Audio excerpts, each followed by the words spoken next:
Alors là, je vais vous expliquer pour la parmenture du peignoir Burda, parce que plusieurs fois on m'a posé la question, on m'a demandé mais comment on fait cette parmenture.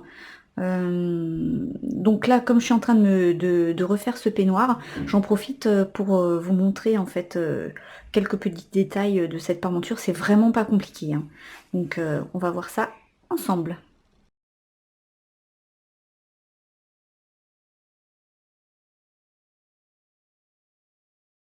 En fait, on a mis la parmenture donc endroit sur endroit, là on la voit bien, et donc on a cousu à 1,5 cm, hein, parce que c'est la valeur couture.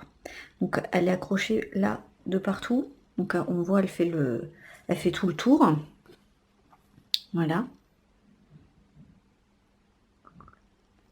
Et on prévoit donc déjà tout de suite de faire on plie avec le fer à repasser, comme ça quand on va retourner, parce que là on va la retourner comme ça, on va la mettre à l'intérieur, voilà. On pourra déjà bien la positionner, cette parmenture, et on n'aura plus qu'à la coudre. Donc par contre, il faut le faire en bas. En bas, attendez, je vais vous montrer. Ici, on va couper la pointe, voilà, et on va retourner. Ça comme ça, pas facile d'une main là, avec la caméra. Donc on le retourne, voilà. Donc là, je le fais grossièrement, hein. Mais donc ça va être retourné. Ici, on a déjà prévu en fait le petit rentré là avec le fer à repasser, et on n'aura plus qu'à le coudre comme ça ici. Voilà. Donc là, on fait pareil. Donc ici, on va le retourner. Donc, alors là, je l'ai mis sur l'envers pour vous montrer ici. Donc là,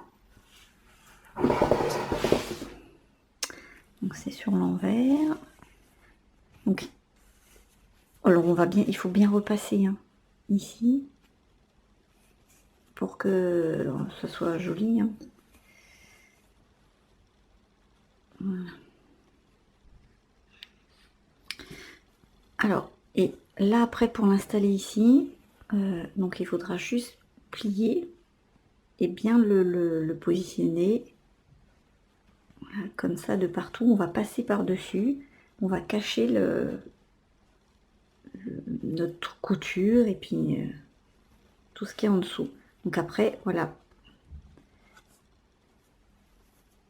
Donc tout ça, ça sera caché en cousant ici. Donc la parmenture, elle n'est pas compliquée à faire, hein. Par contre, on peut pas juste la replier comme ça. Vous voyez, ça boursoufle. Donc en fait, ce qu'il faut faire ici, là, c'est écraser la couture au fer. Donc bien repasser à plat.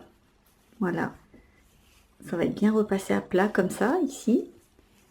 Et ensuite, on peut même cranter un peu avant, hein, parce que on est quand même dans un arrondi, donc on crante, on repasse en ouvrant la couture, et après ça sera beaucoup plus facile de le plier, parce que là si on plie comme ça, là c'est clairement moche. Voilà. Donc ça fait ça, ça boursoufle. Je l'ai fait en bas déjà, je vais vous montrer. Alors, où est-ce que je l'ai fait? Je crois que c'est ici.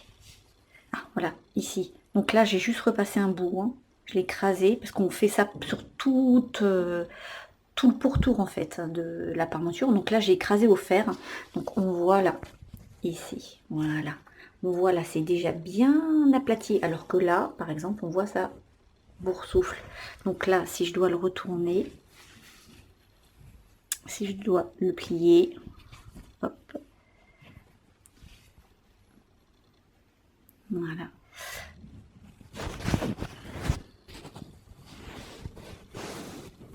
Voilà, donc là, je l'ai juste plié à la main, mais si je dois le plier comme ça, on voit, c'est déjà beaucoup plus net, hein. Alors que là, si je le plie juste comme ça, on voit là, ça boursoufle. Donc c'est vraiment important de bien écraser la couture au fer, de l'ouvrir en fait. Voilà, de la mettre à plat. Voilà donc pour la parmenture, c'est pas très compliqué, c'est un peu long, mais franchement elle est pas compliquée, hein.